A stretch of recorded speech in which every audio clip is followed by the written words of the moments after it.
Wellington Barros.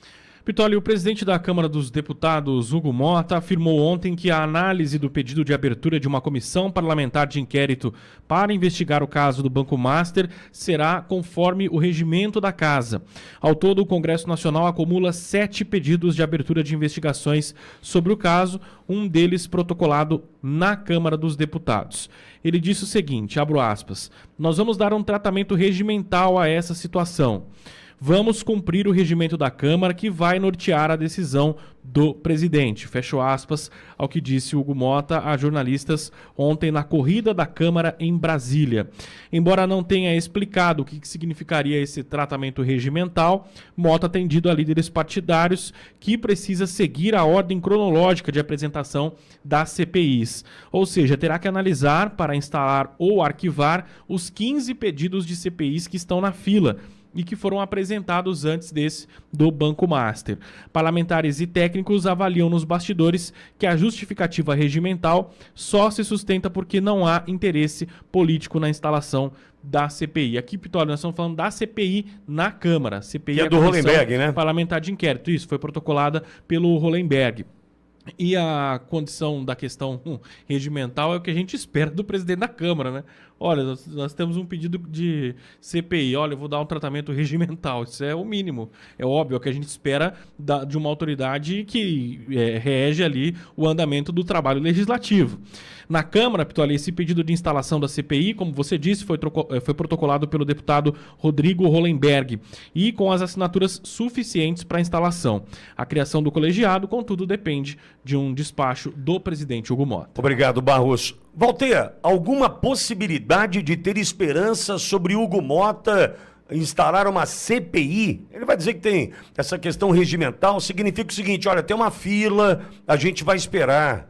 Não dá para aguardar Hugo Motta. Eu entendo que o mandado de segurança do Jodi, né, onde Eduardo Burgo, nosso comentarista Burgo, é o advogado, é o caminho, porque ali é uma CPMI com assinaturas, né, conquistadas através dos pedidos, em especial do deputado Carlos Jodi, dentre outros, de Eduardo Girão, dentre outros, mas entendo que esse é o caminho, uma CPMI. Agora, aguardar alguma coisa do Hugo Motta, é mais fácil acreditar em Papai Noel, né, Walter? Entra a velha lei de Murphy de novo, né? De onde nada se espera, aí mesmo é que nada vem. O que a gente sabe é a postura que o Hugo Motta tem tido e que o Davi Alcolumbre tem tido ao longo desses últimos 2 anos. E que, infelizmente, receberam o nosso apoio para estarem aonde estão. Agora, o que ele falou, como disse o Wellington, é o evidente, né? Espero que se cumpra o regimento e em se cumprindo o regimento. E em as coisas mudando como estão mudando agora, porque antes a esquerda e o governo, e o PT e o PSOL, estavam obstaculizando a abertura de qualquer CPI. Agora, se o próprio, esse deputado aí do Rio de Janeiro, como é o nome dele? Rodrigo Hollenberg. Não, estou falando da oposição. O Jodi. Jodi. Não, desculpa, não é oposição, não, do governo, esse que nós falamos antes. O Lindinho, Lindbergh. Lindinho.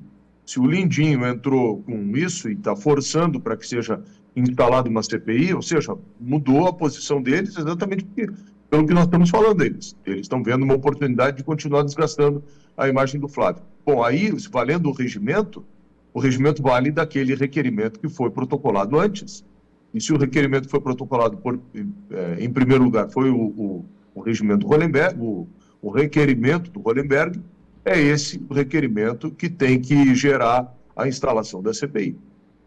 Entendo eu que nesse caso, se a gente olhar para CPI e não CPMI, tem protocolada para a Câmara e tem protocolada para o Senado. No Senado também tem um pedido de CPI.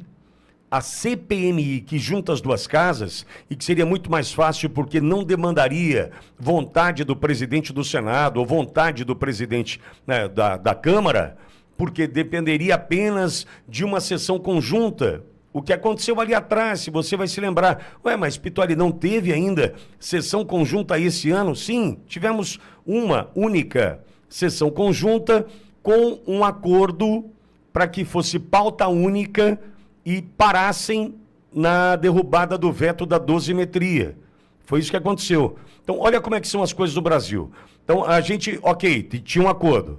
O Alcolumbre pautou a derrubada do veto da dosimetria. Derrubaram o veto da dosimetria no dia seguinte da derrota do Messias. Você vai se lembrar. Lula não promulga. Volta pro Alcolumbre, promulga a dosimetria. E aí, numa sexta-feira, e o que aconteceu, né? O que aconteceu? Isso aconteceu no dia 8 de maio. No sábado, dia 9 de maio, véspera do Dia das Mães, o Alexandre de Moraes disse, não, isso aqui não está valendo por enquanto, né? Mesmo porque eu quero negociar a CPMI do Banco Master. Porque, Walter, eu venho tratando desse tema aqui, e é importante que fique claro, nós ainda temos a suspensão dos efeitos da lei da dosimetria. E tudo isso em função de Alexandre de Moraes estar tentando atolar, enterrar de uma vez por todas a CPI ou CPMI do Banco Master, porque não é interessante para ele. Agora, a gente poderia, entendo eu, e me perdoe ser repetitivo, Walter, mas é uma linha de raciocínio, André Mendonça, escancara tudo. Vocês estão nesse vazamento seletivo, ora é Lula, ora é Flávio, ora é esse, ora é aquele.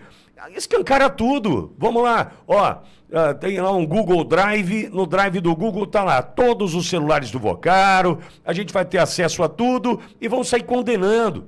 Por quê? Porque do jeito que a gente está hoje, Walter, nitidamente estamos nas mãos de Alexandre de Moraes negociando o CPMI do Banco Master. Porque imagine uma ligação do Moraes para o Hugo Mota dizendo, ô Mota, não entra nessa que teu pai vai receber uma visita lá, hein? Não vai ficar legal para vocês, hein? Que é ano de eleição, a turma da Paraíba já não está te engolindo muito. Então, nós estamos hoje nas mãos, mais uma vez, do algoz do Brasil, Walter. E é inacreditável, depois de tudo isso. Semana passada eu ainda disse isso, tem um influencer aí, faz até vídeos bem feitos, eu não o conhecia antes. Vídeos com cortes, eu não estou tirando os méritos deles, são mais fáceis de fazer, porque o cara vai montando um raciocínio, né, não é diferente do que a gente está fazendo aqui. Inicia o programa, quem sabe faz ao vivo, como diz o ditado. Mas ele faz vídeos bem feitos. Só que entrou numa seara que não é a dele. Tem experiência política, nem experiência no pântano da política, que é o Marcelo Toledo. E já cantando na semana passada, assim, 15 minutos desse problema todo aí, ele já dizendo que a candidatura do Flávio tinha acabado. E me pergunta o seguinte, tem um ministro da Suprema Corte que patrocina os processos mais graves da história da República, que mantém preso um ex-presidente da República, que detém o domínio sobre esse processo que a gente está falando, e é acusado de ter sido beneficiário de forma indireta de um contrato de 130 milhões do Vocaro, que está preso, e continua mandando e jurisdicionando, e eles querem derrubar o Flávio por um áudio onde ele pede patrocínio, mas perderam totalmente a referência. Então eu não sei como, aliás sei, né, porque é o Davi Alcolumbre e o Senado, e o Davi Alcolumbre principalmente, que mantém o ministro nessa posição. Agora, quem é que está com o mandado de segurança do Borgo, Pitoli? André Mendonça. Então, é a ele que tem que ser pedido, porque o juiz as necessárias para que faça isso. Porque agora o que a gente só pode pedir e esperar é paridade de armas. E pelo bem da nação, do interesse público e da verdadeira democracia. Que tudo isso venha à tona e que o André Mendonça exerça na plenitude as suas atribuições e o seu poder para estancar tudo isso. Porque contra o que está acontecendo, só nesse momento, André Mendonça dando vazão ao requerimento do Jordi e ao mandado de segurança do Borgo e determinando essa instalação para que a gente possa ter acesso a toda a verdade, não as coisas selecionadas a conta-gotas para atender o propósito dessa gente. Pois é, né, Walter, mas essa história do vazamento seletivo, aí a gente está falando mais uma vez agora de Hugo Mota, não, vamos ser regimental, a questão regimental. E isso mostra o seguinte, vontade de Hugo Mota não tem, é óbvio que não. Vontade para isso, Alcolumbre também não tem, é óbvio que não. É só olhar para a Amprev, a Amapá Previdência, e você vai entender que é óbvio que os caras não querem avançar com a questão envolvendo o Banco Master. Óbvio. Tá, mas aí suspende os efeitos da dosimetria, porque um ministro do Supremo também pode estar, né? Esse também pode, para me proteger, atolado até as tampas com a questão do Banco Master e pronto. E a gente vai aceitar, e é isso mesmo, e tá tudo certo. Vaza logo. André, ministro André Mendonça, vaza logo, filho. Põe tudo na mesa. Olha, a situação é essa, porque se vai sentar em cima desse mandado de segurança, ele não é bom para nós. Né? Esse sentar e deixar para depois não tá legal para nós. Então faz o seguinte, já que vai pegar todo mundo, vaza, abre, escancara e acaba com isso. E a gente já tira do jogo quem tem que tirar, obrigado, e vamos em frente, porque tá muito cansativo. Vai vazar de quem essa semana, hein? Até quando a gente vai viver nessa situação, sabendo que o que temos relacionado ao Banco Master pode causar uma convulsão social no Brasil? Não sou eu que estou dizendo. Foi um agente da Polícia Federal que disse ao jornalista Ricardo Feltrin, olha, pode trazer queda do PIB, traga o que quiser. Vamos enfrentar o que precisamos enfrentar. Só não dá para a gente ficar nesse vazamento seletivo. Agora tem uma notícia do Hugo Mota, aí tem uma notícia. Meu, quem é que aguenta isso? Tá terrível. A sua companhia. USA brasileira. Na Copa do Mundo.